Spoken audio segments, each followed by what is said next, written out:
అందరికీ నమస్కారం అండి. మన రెస్పెక్ట్ ఎడ్యుకేషన్ ఛానల్కి స్వాగతం, సుస్వాగతం. చిరిగిన చొక్కా అయినా తొడుక్కో, కానీ ఒక మంచి పుస్తకాన్ని కొనుక్కో అని శ్రీ కందుకూరి వీరేశలింగం పంతులు గారు చెప్పినట్లు, ఒక మంచి పుస్తకాన్ని అర్థం చేసుకుంటూ చదివితే కలిగే అనుభూతిని మాటల్లో వర్ణించడం సాధ్యం కాదు. దాన్ని ఆచరణలో పెడితే అద్భుతాలను సాధించవచ్చు. విద్య అనగా ప్రవర్తనలో కలిగే మార్పు. విద్య అంటే కేవలం తరగతి గదిలో బోధించే పాఠ్యాంశాలు మాత్రమే కాదండి. మనకు ఆనందంతో పాటు నీతి, నిజాయితీ, క్రమశిక్షణ వంటి అలవాట్లను పెంపొందించి మనలోని వ్యక్తిత్వాన్ని సంపూర్ణంగా వికసింపచేయగల ఏకైక సాధనం విద్య మాత్రమే. అటువంటి వ్యక్తిత్వ వికాస కథలను మీకు వినిపించి ఆనందింప చేయాలన్నదే నా ఈ చిన్న ప్రయత్నం. ఇక ఈ రోజు కథలోకి వెళ్దామా? ఈ రోజు కథ పేరు చందనవన దానం. ఇక కథలోకి వెళితే, ఒకానొకప్పుడు ఒక రాజు పల్లకీలో వెళుతున్నాడు. వెళుతున్న దారిలో అతడు ఒక వృద్ధుణ్ణి చూశాడు.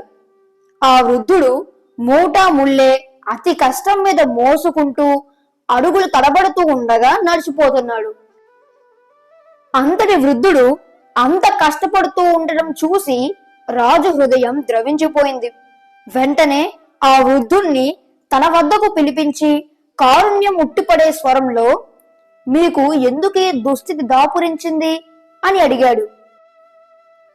అందుకు ఆ ముసలివాడు, రాజా, ఏం చెప్పమంటారు? ఇది బొగ్గుల మూట. నేను నిత్యం చెట్లు కొట్టి కట్టెలను బొగ్గులుగా మార్చి విక్రయిస్తే గాని నాకు జీవనం గడవదు అని జవాబిచ్చాడు. ఈ మాటలు వినగానే సానుకూలంగా స్పందిస్తూ రాజు ఆ వృద్ధుడితో, ఇకపై మీరు ఇలా కష్టపడనక్కర్లేదు. ఈ పక్కనే నాకు ఒక చందన వనం ఉంది. ఆ వనాన్ని మీ సొంతం చేస్తాను అని చెప్పి ఆ చందన వనాన్ని వృద్ధుని పేర అప్పటికప్పుడే నమోదు చేయించి వెళ్లిపోయాడు. కొన్ని రోజులు గడిచిపోయాయి.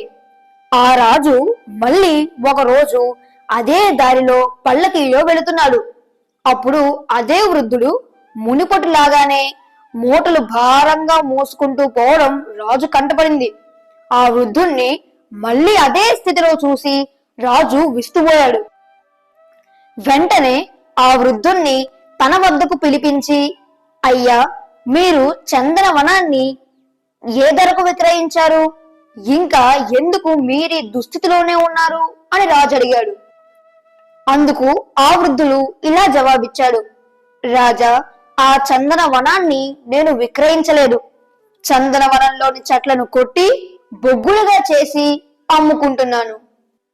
ఈ కథలోని నీతి: భగవంతుడు ప్రసాదించిన దేహం, హృదయం, ప్రాణం, ఆయుస్సు మొదలైన వాటితో ఫలప్రదమైన ప్రయత్నాలు చేపట్టకుండా ఎందుకు మనిషి తన జీవితాన్ని ఇలా నిరర్ధకం చేసుకుంటున్నాడో కదా. ఓకే ఫ్రెండ్స్, మరో మంచి కథతో మళ్ళీ కలుద్దాం. అంతవరకు సెలవు.